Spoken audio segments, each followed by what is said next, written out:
as the 2.5 V6 individual. At a list price of 399,500 Rand, you're getting a lot of car.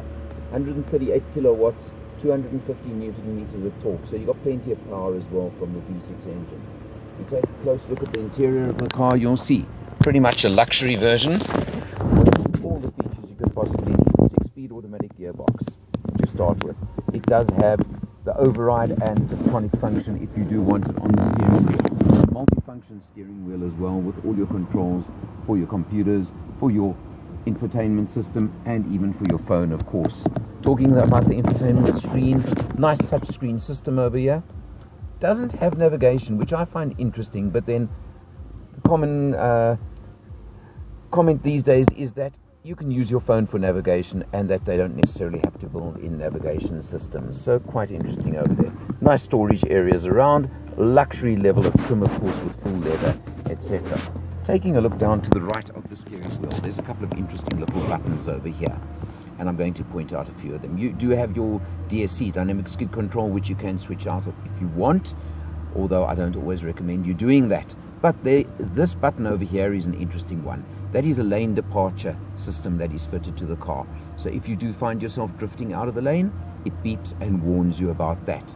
The one over here on this side, RVM, is your blind spot warning system that detects vehicles approaching you from behind and gives you warning flashes and lights in your 2 rear view mirrors.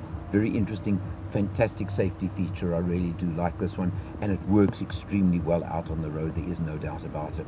Taking a look now, let's just have a look at the back seat of the car as well. And my test, as always, is how much legroom, which is plenty for seat to set for myself, you can see.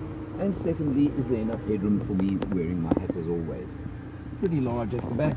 Does have separate aircon controls as well for you, which are nice. And finally, you can definitely put a third person in the back seat of this car.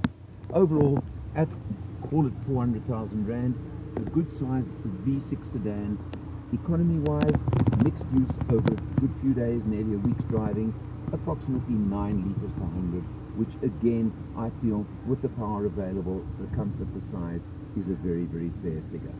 Overall, a good contender in the D segment